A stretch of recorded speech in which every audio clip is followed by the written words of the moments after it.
Kamu harus naik sampai pada Allah karena hakikatnya itu persembahanmu pada Allah. Itulah caranya mengatasi kegelisahanmu.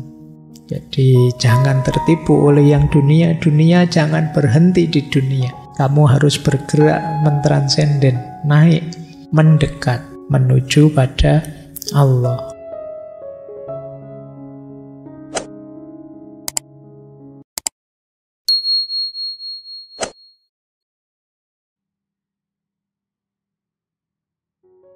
Gambarannya begini kata beliau, Tuhan sedang menjual sesuatu padamu, tetapi engkau tidak mau membelinya. Allah menawarkan ini, menawarkan itu, mengajakmu ini, mengajakmu itu. Karena cintanya dia pada kita, tapi kita tidak respon, kita tidak mau membelinya. Kata Syekh Hafid, itulah deritamu.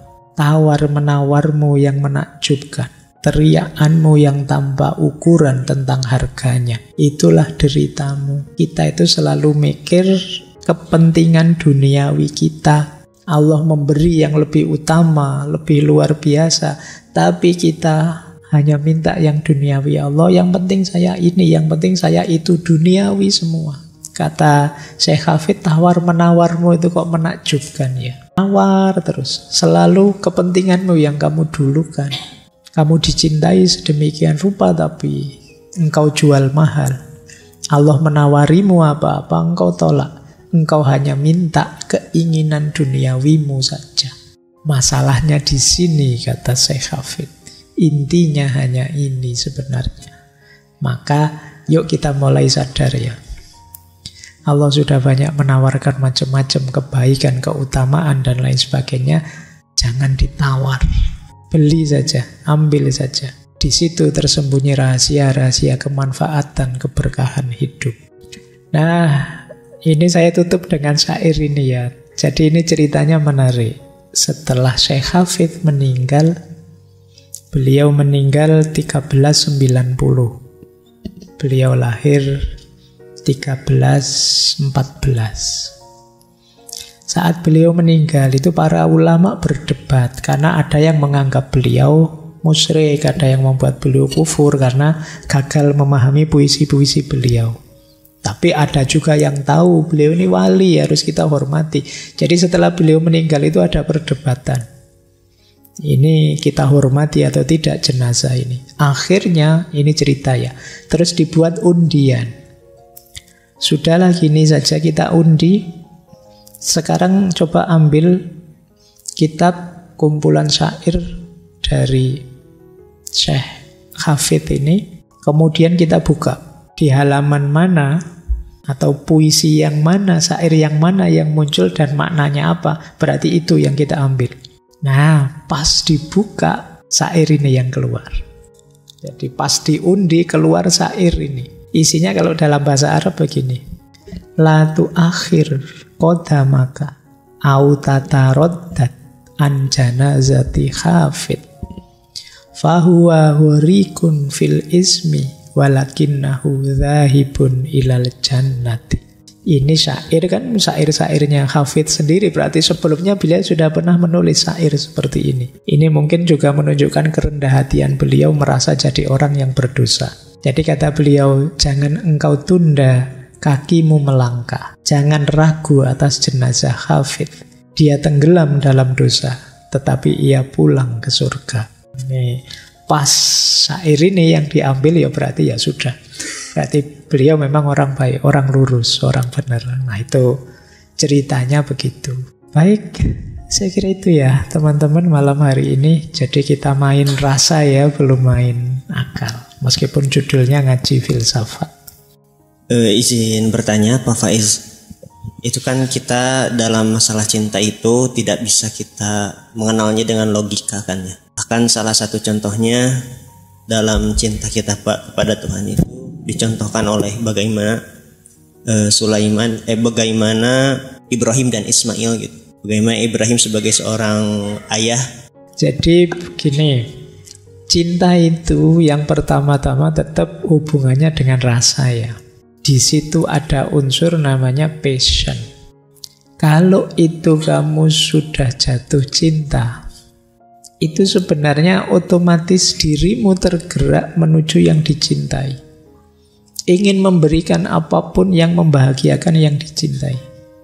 Jadi bedakan cinta dengan komitmen ya. Kalau itu hanya komitmen, saya dengan kalian karena saya diposisikan jadi dosennya saya ngajar berarti terpaksa. Ini komitmen saja. Tapi kalau saya cinta kalian, saya tidak harus terpaksa. Kalau ngajar kalian saya siap saja, ayolah. Kenapa? Saya sudah cinta dengan kalian. Jadi orang yang jatuh cinta itu biasanya apa yang dia lakukan motifnya adalah ingin membahagiakan yang dicintai. Dan ingin membahagiakan itu tentu saja kemudian dia harus mengorbankan beberapa hal, waktunya, tenaganya, mungkin biayanya. Dan di balik itu nanti mesti ada unsur-unsur tambahnya kayak tadi Nabi Ibrahim mungkin kekasihnya Allah yang sangat cinta dengan Allah, di situ dia percaya, di situ dia yakin, di situ dia mantap dengan cintanya. Sehingga karena yang merintah yang dicintainya, dia dijalankan begitu saja, tidak pakai berpikir panjang. Nah itu cirinya orang jatuh cinta. Jadi kalau kalian sudah jatuh cinta, pasti kamu akan jatuh dalam tanda petik. Maka kata Khalil Gibran, kalau cinta memanggilmu, kamu ikuti saja. Meskipun pahit, meskipun sakit. Karena kalau kamu tolak, akan jauh lebih sakit. Saya pernah ada yang tanya, Pak, enaknya mahasiswa itu pacaran dulu atau tidak semasa kuliah? Saya jawab, jawabannya tidak bisa kaku harus pacaran dulu atau tidak. Kamu boleh punya prinsip, Pak, saya kuliah saja tidak pacaran. Tapi begitu kamu jatuh cinta, kamu tidak akan bisa menolak. Kalau kamu tolak, akan sangat besar energi yang kamu pakai untuk menolak. Jadi kalau belum jatuh cinta, gembiralah, nikmati kuliahmu. Tapi kalau sudah jatuh cinta, kamu harus cari jalan untuk menghidupkan cinta itu. Kalau tidak, akan lebih menyusahkan kuliahmu. Kuliah sambil ngempet ini abot. Kamu sambil nulis makalah, sambil terbayang-bayang, berat juga itu. Nah, itu ya. Maka kemudian kalau kita belajar filsafat cinta kemarin, jangan berhenti di jatuh cinta. Jangan berhenti di falling in love. Lanjutkan ke standing for love. Lanjutkan ke belajar mencintai yang baik. Biar kita tahu cara membahagiakan orang yang kita cintai. Biar on the right track. Kadang-kadang karena dorongan jatuh cinta tadi, apapun yang dia minta kita berikan. Kita tidak sadar. Di antara yang dia minta mungkin ada yang membahayakan dia justru. Di situ pentingnya standing for love. Jadi mengekspresikan cinta secara positif. Yang itu boleh teman-teman balik belajar dulu, antara lain Erich Fromm. Kita gimana caranya memahami yang kita cintai, menghargai yang kita cintai, peduli dengan yang kita cintai, dan ikut bertanggung jawab terhadap hidupnya. Nah, jalannya begitu. Berarti nanti ada fase falling in love, ada fase standing for love. Jatuh cinta dan menegakkan cinta. Kalau urusan jatuh cinta itu, kalau bahasa kita dulu kan istilahnya anugerah. Kita tidak bisa milih jatuh cinta dengan siapa, pada siapa. Makanya yaitu tadi perlu kita imbangi dengan standing for love. Kalau sudah standing for love, akal budi, rasio, dan sebagainya kita daya gunakan. Dalam rangka apa? Memberikan yang terbaik untuk yang kita cintai. Baik, itu untuk pertanyaan pertama. Monggo, selanjutnya tadi yang siapa? Kedua. Bismillahirrahmanirrahim. Assalamualaikum warahmatullahi ta'ala wabarakatuh. Mungkin karena ini juga pertemuan terakhir sebelum Ramadan, dan saya juga ingin menyempatkan sedikit bercerita karena juga sedang cocok dengan temanya yang sekarang diangkat tentang spiritualitas cinta, atau lebih saya pahami tentang tasawuf seperti itu. Dulu waktu saya pertama kali ke Jogja, saya itu bertemu dengan beberapa teman-teman yang mereka itu mengaku, ya bukan mengaku sebenarnya, karena mereka sering menyebut mereka sedang berada di tahap thoriqoh. Yang mereka pelajari bukan syariat lagi ataupun rambu-rambu yang ada di dunia lagi, tapi mereka sedang mempelajari tentang tasawuf atau tentang kecintaan mereka, entah itu kepada manusia ataupun kepada Tuhan. Namun di situ saya mendapati kebingungan, karena yang awalnya sebelum saya ke Jogja itu berlatar belakang syariat nyel kalau kata orang Jawa, dan saya dipertontonkan dengan teman-teman atau orang-orang yang mereka sering bertasawuf, mereka sering mengasihani banyak orang, mereka sering mengasihani hewan, sering juga berusaha mendekatkan diri kepada Tuhan. Namun syariat-syariat yang ada di Islam seperti sholat, puasa, bahkan zakat dan yang lainnya, untuk sepenglihatan saya sendiri itu tidak mereka lakukan.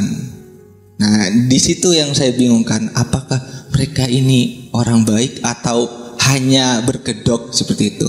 Karena dulunya saya belum tahu kalau misalkan yang mereka aplikasikan itu adalah suatu hal yang berkenaan dengan cinta secara spiritual seperti itu. Nah, apakah angan-angan ataupun praduga saya kepada teman-teman saya itu suatu hal yang salah? Jika memang salah, saya harus kembali ke teman saya dan meminta maaf. Dan juga atau memang cara mereka yang salah untuk menanggapi spiritualitas cinta itu, dengan melakukan tasawuf mereka kencang, namun syariat-syariat mereka tinggalkan seperti itu. Itu sedikit cerita saya dan juga pertanyaannya. Terima kasih. Baik, ini sering dibahas ya tema ini. Apakah tasawuf itu meninggalkan syariat? Saya tidak tahu kalau memang ada jenis tasawuf yang begitu. Tapi sejauh yang saya tahu, saya membaca kisah-kisahnya para sufi itu, hampir semua sangat gemar dengan syariat, sangat suka dengan syariat. Jangankan sholat yang 5 waktu, wong sepanjang malam sholat itu banyak sufi yang begitu. Ada yang sufi tidak hanya 5 waktu, sambil dagang, nanti sambil nunggu tokonya sambil sholat sekian ratus rakaat. Jadi rasanya malah senang sekali, karena orang cinta itu ingin dekat terus dengan yang dicintai. Untuk dekat dengan yang dicintai itu kan harus ada jalannya. Ya jalannya tetap syariat. Saya tidak tahu tadi pemahaman masnya mungkin tidak kelihatan atau tidak tahu saja atau salah paham, mungkin begitu. Tapi sejauh yang saya tahu dari torekot manapun, mungkin yang muktabaroh ya saya ngertinya di Indonesia kan yang kelihatan yang itu. Tapi semuanya masih syariat. Tidak ada yang kemudian tidak perlu sholat lagi, tidak perlu puasa lagi. Saya kira tidak ada. Karena begini, sepanjang kita meyakini Allah Tuhan dan Al-Quran itu firman-Nya, berarti perintahnya Allah, sementara di dalamnya ada syariat, berarti itu perintah dan permohonan Allah langsung. Sementara Allah itu tadi kita deklarasi, saya mencintai Allah. Loh, kalau memang mencintai Allah, berarti kan permintaannya, perintahnya akan dengan sangat senang hati kita jalankan. Logikanya orang cinta kan begitu. Ya cinta itu memang batin, rasa.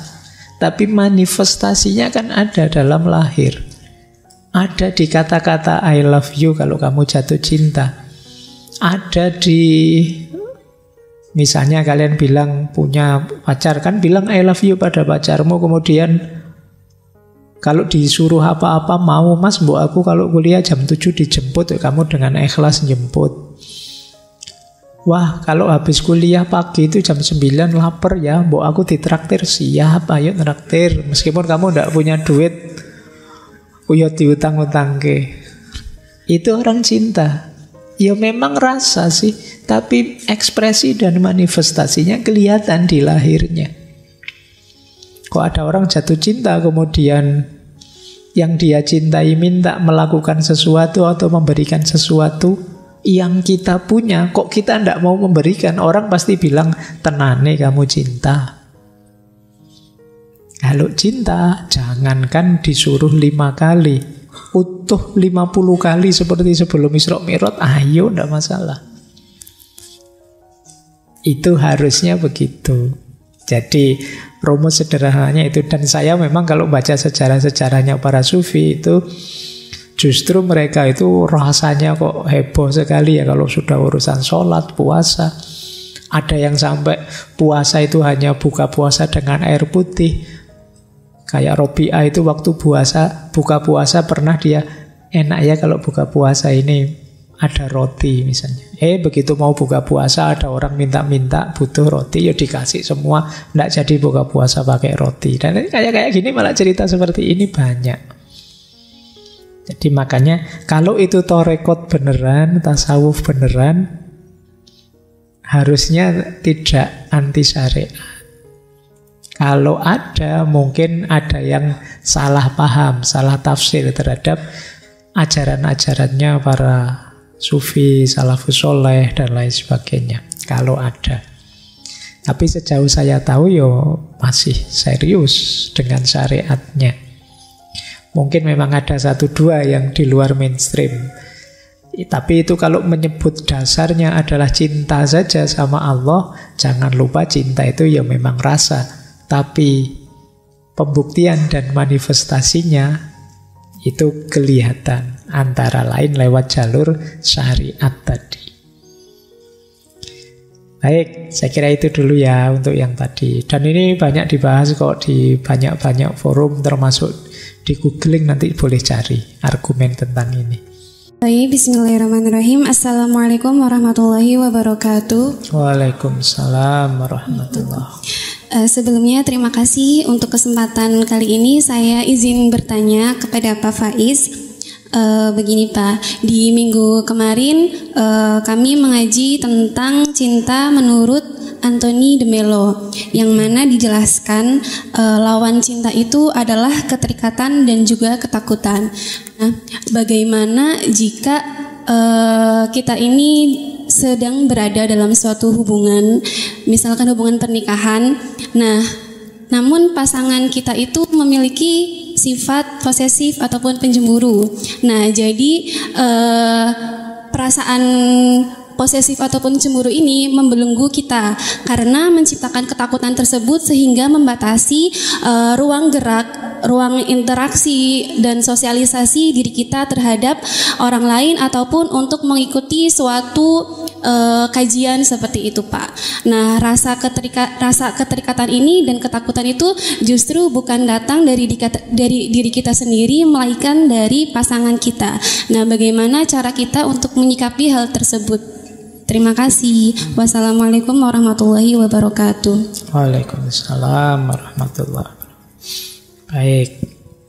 Jadi kalau ditanya strateginya, kuncinya orang berhubungan di level apa saja, tidak hanya di perkawinan, relasi sesama manusia jenis apapun, itu kunci idealnya terletak pada komunikasi. Yang punya teori seperti ini, ada filosof namanya Habermas. Hubungan manusia dengan manusia itu harus dijembatani dengan komunikasi yang sehat. Dari perspektif tertentu kita punya pasangan kok posesif, kok cemburu, itu dari titik tertentu bisa kita pahami, oh berarti memang seneng tenan sama saya, suka beneran sama aku. Buktinya ada cemburunya, ada posesifnya. Tapi kalau ekspresi dari sifat posesif dan kecemburuan itu malah jadi penjara, itu yang harus dikomunikasikan. Harus ada komunikasi yang terbuka, setara, seimbang. Jelaskan apa yang kita inginkan, dasarnya apa. Bila perlu tunjukkan, buktikan bahwa yang akan saya lakukan ini aman kok. Misalnya, jangan ikut kajian-kajian itu nanti kalau tergoda dengan santri-santri yang di sini misalnya. Ajak saja ke sini, yuk dilihat situasinya loh, yang cowok di sini, yang cewek di sana, ndak jadi satu. Atau pokoknya kasih bukti, kasih argumen untuk menunjukkan bahwa ndak mungkin saya nyeleweng, ndak mungkin saya berubah dan lain sebagainya. Dan itu mestinya ya butuh proses pelan-pelan. Proses ini yang kadang-kadang kita ndak sabar. Kita ingin segera bebas, akhirnya tensi tinggi, yang sana juga kukuh dengan pandangannya sama-sama tinggi, komunikasi tidak terjadi, yang terjadi saling mendominasi. Itu karena kalau posesif seperti itu kan nanti lama-lama nama lainnya jadi bukan cinta lagi. Di balik sifat posesif seperti di Anthony de Mello kemarin itu kan ada pamrih-pamrih. Posesif itu kita memperlakukan orang lain seperti barang, seperti laptop. Pokoknya harus milikku terus, kalau waktunya dibuka ya saya yang buka, waktunya ditutup saya yang nutup, kayak laptop. Tapi manusia tidak bisa begitu. Jadi kalau pakai teorinya Habermas tadi, hubungan itu ada hubungan subjek-objek, ada hubungan subjek dengan dirinya sendiri, ada hubungan subjek dengan subjek yang lain. Jadi kalau subjek dengan objek itu gampang. Kita mau apa saja, suka-suka kita. Minuman itu saya banting juga bisa. Laptop ini saya matikan apa saya hidupkan, suka-suka saya. Ini namanya subjek-objek. Ada subjek dengan dirinya sendiri, itu penghayatan kita terhadap hidup. Kalau ini tidak masalah lah, wong subjektif.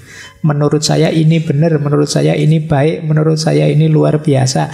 Itu penghayatan hidup kita.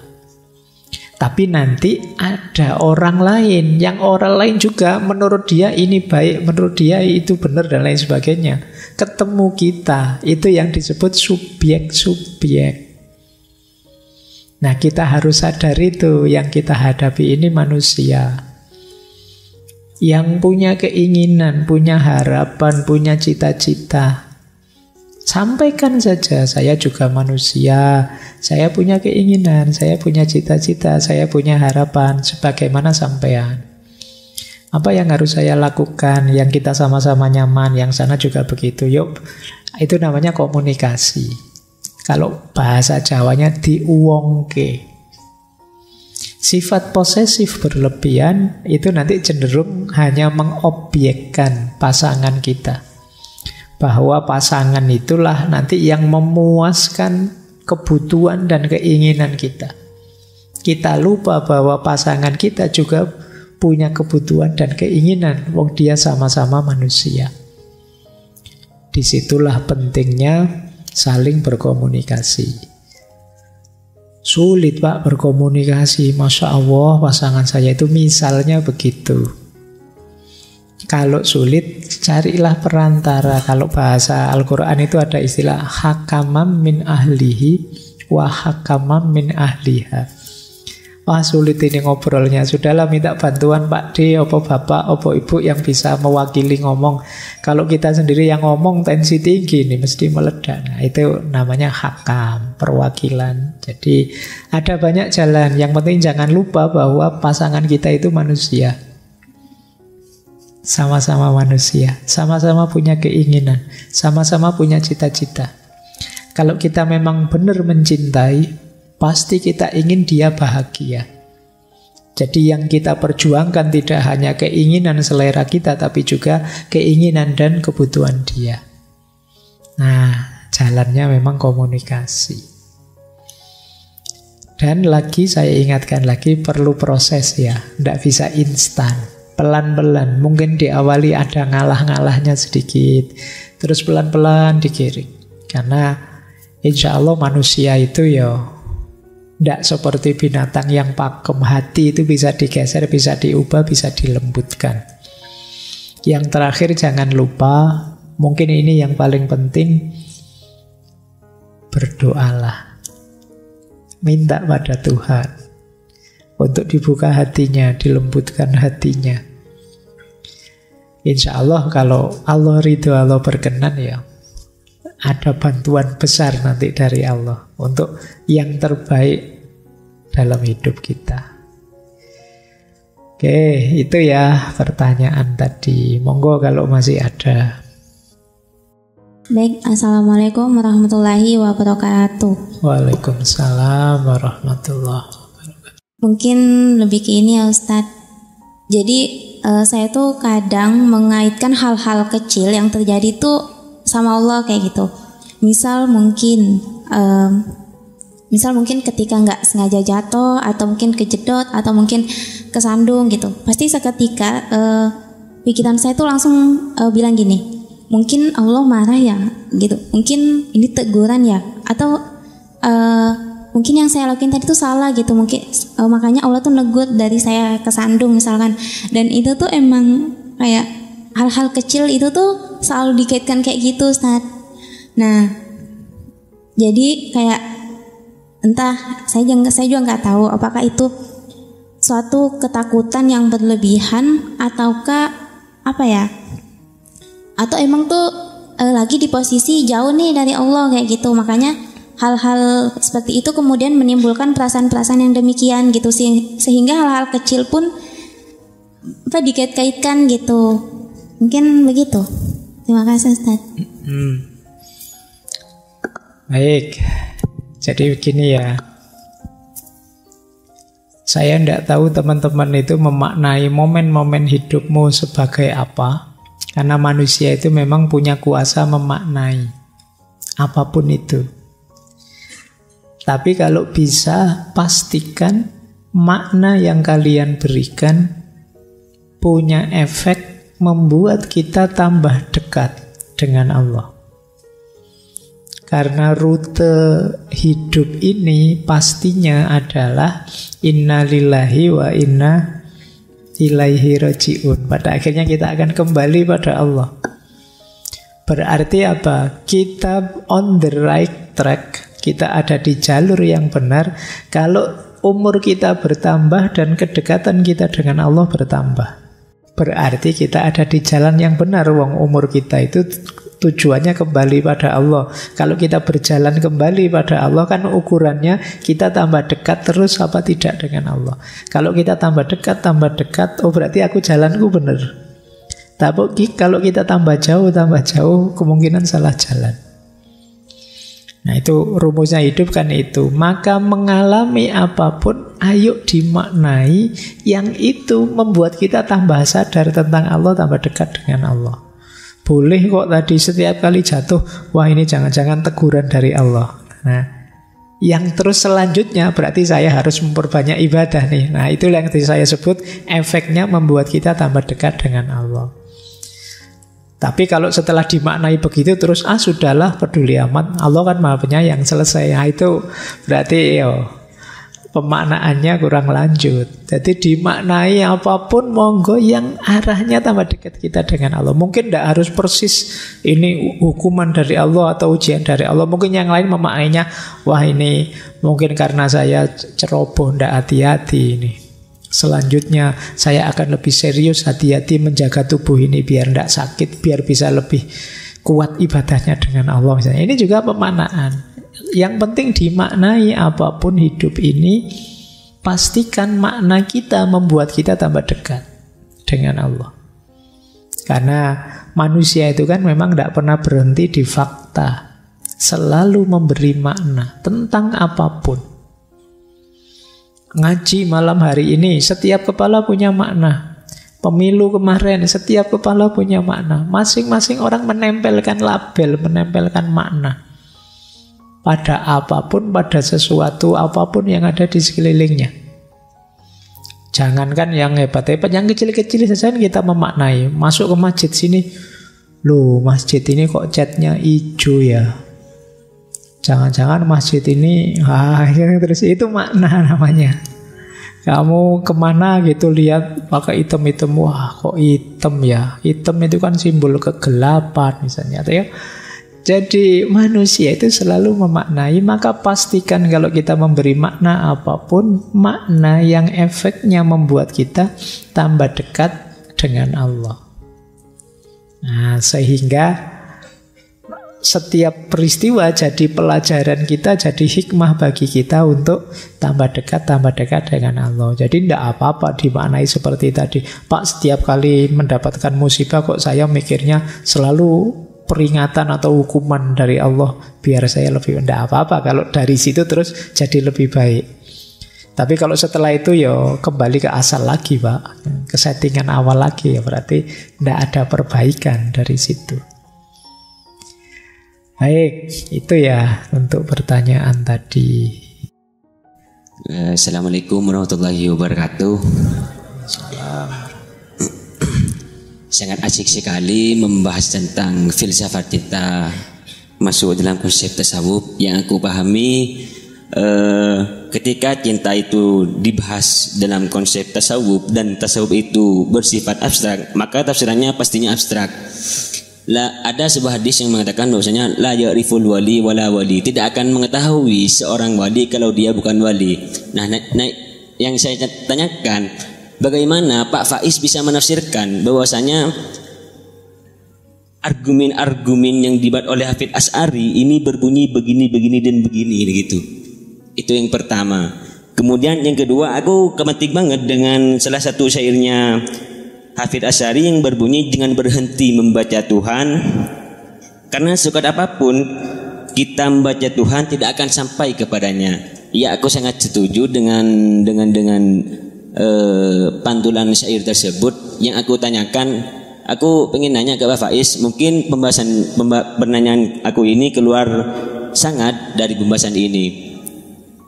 Syarat sah wajib masuk Islam itu kan pertama memang membaca syahadat asyhadu alla ilaha illallah wa asyhadu anna muhammadar rasulullah. Aku bersaksi bahwa tiada Tuhan selain Allah. Nah, yang dimaksud bersaksi di sini gimana, Pak? Lantas karena syahadat ini syarat wajib pertama dan orang-orang tidak mengerti bagaimana sih filsafat syahadat itu sih, Pak. Karena kebanyakan orang gak mengerti syahadat lalu masuk pada yang kedua, yaitu melaksanakan sholat. Apakah sholatnya bisa terima? Secara akal budi hal itu tidak terima. Kalau konsep pertama tidak bisa dilakukan, saksi yang seperti apa, Pak? Mungkin seperti itu dulu. Terima kasih sebelumnya. Oke, baik. Saya jawab agak ringkas ya, karena jawabannya panjang. Dulu mungkin boleh direfer, dulu kita pernah membahas syahadat ini antara lain waktu kita membahas Syekh Siti Jenar. Syekh Siti Jenar ada ajaran namanya Sasahidan. Jadi cuma saya tidak mengulang itu ya, silakan teman-teman lihat. Tapi intinya begini, syahadat itu ikrar bahwa Allah adalah Tuhan bagiku dan Nabi Muhammad Rasulullah itu adalah utusannya. Ikrar ini kan harus serius. Nanti kelihatan syahadatmu serius atau tidak itu dalam hidupmu. Kamu ngakunya Allah lah Tuhanmu. Benar enggak sih praktek hidupmu itu Allah Tuhanmu? Benar enggak kamu enggak pernah nyembah selain Allah? Benar enggak kamu enggak nyembah jabatan? Benar enggak kamu enggak nyembah harta? Benar enggak kamu enggak nyembah apalagi? Banyak sekali kadang-kadang kita sesembahan selain Allah kita tidak sadar. Sampai ke level menyembah pikiran kita sendiri misalnya. Jadi itu namanya orang menyebutnya tidak sekedar mengucapkan syahadat tapi bersyahadat. Jadi coraknya hidup kita itu ya corak syahadat. Selalu mengikuti perintahnya Allah, menjauhi larangannya, hidup sesuai norma dan nilai yang ditetapkan oleh Allah. Implikasinya itu. Jadi ada orang masuk Islam dengan baca syahadat, ya selanjutnya dia harus membuktikan bahwa syahadatnya itu serius. Dengan cara apa? Menjadikan Allah jadi Tuhannya dalam hidupnya, dan Rasulullah jadi utusannya dalam hidupnya. Kalau tidak, ya ungkapan syahadat tadi hanya di mulut. Makanya terus setelah syahadat itu kan ada pelajaran tentang apa itu iman, apa itu Islam, apa itu ihsan. Jadi menjalankan keimanan, tidak sekedar mengucapkan keimanan. Itulah hakikatnya syahadat. Mudahnya begitu. Makanya ada cerita, saya lupa dulu, mungkin di versi Sunan Kalijogo ya, saya cerita muridnya namanya Syekh Jangkung itu. Yang waktu ujian baca syahadat, yang lain ya asyhadu alla ilaha illallah wa asyhadu anna muhammadar rasulullah. Cuma Syekh Jangkung ini keluar dari masjid, naik ke pohon kelapa tertinggi, terus menjatuhkan dirinya. Waktu ditanya, loh kamu kok repot-repot begitu? Ini pembuktian saya bahwa saya yakin Allah itu Tuhan dan yang ngatur segalanya. Makanya saya pasrahkan diriku sepenuhnya pada Allah dengan cara loncat dari pohon kelapa. Tapi jangan ditiru ya. Saya tidak yakin dengan kemantapan hatimu. Jadi itu yang disebut bersyahadat. Tidak sekedar di mulut, tapi ada implikasinya dalam kehidupan kita. Ya mudahnya, itu kan namanya syahadat tauhid. Berarti hidup kita ya harus hidup seorang yang bertauhid. Kalau tidak, berarti syahadat kita kemarin itu hanya di mulut saja, tidak serius. Pak, tapi kan itu berat Pak. Ayo lakukan, ikhtiarkan sejauh yang kamu mampu untuk menjadikan Allah yang nomor satu dan satu-satunya sesembahanmu, termasuk mengikuti tuntunan-tuntunannya Rasulullah. Baik, saya kira itu ya Mas jawaban pendeknya. Nanti panjangnya bisa dilihat di sesi ngaji sebelumnya. Baik, bismillahirrahmanirrahim. Assalamualaikum warahmatullahi wabarakatuh. Waalaikumsalam. Baiklah, sebelumnya Ustadz saya izin bertanya. Mungkin ini pertanyaan yang sangat sederhana, berkaitan dengan tema pada malam hari ini tentang cinta ilahiyah. Jadi yang ingin saya tanyakan di sini, bagaimana cara kita itu menghadirkan rasa cinta kepada Allah pada setiap gerakan sholat, terutama pada sholat 5 waktu. Karena yang saya rasakan sampai saat ini masih sholat itu pada level kewajiban, belum pada level kebutuhan gitu. Mungkin hanya sekian, terima kasih Ustaz. Assalamualaikum warahmatullahi wabarakatuh. Waalaikumsalam warahmatullahi. Ya, alhamdulillah ya sudah sholatnya level kewajiban. Banyak yang masih bolong-bolong. Nah, ya. Baik, jadi ya memang Muslim yang baik itu naik kelas terus, tambah baik ya.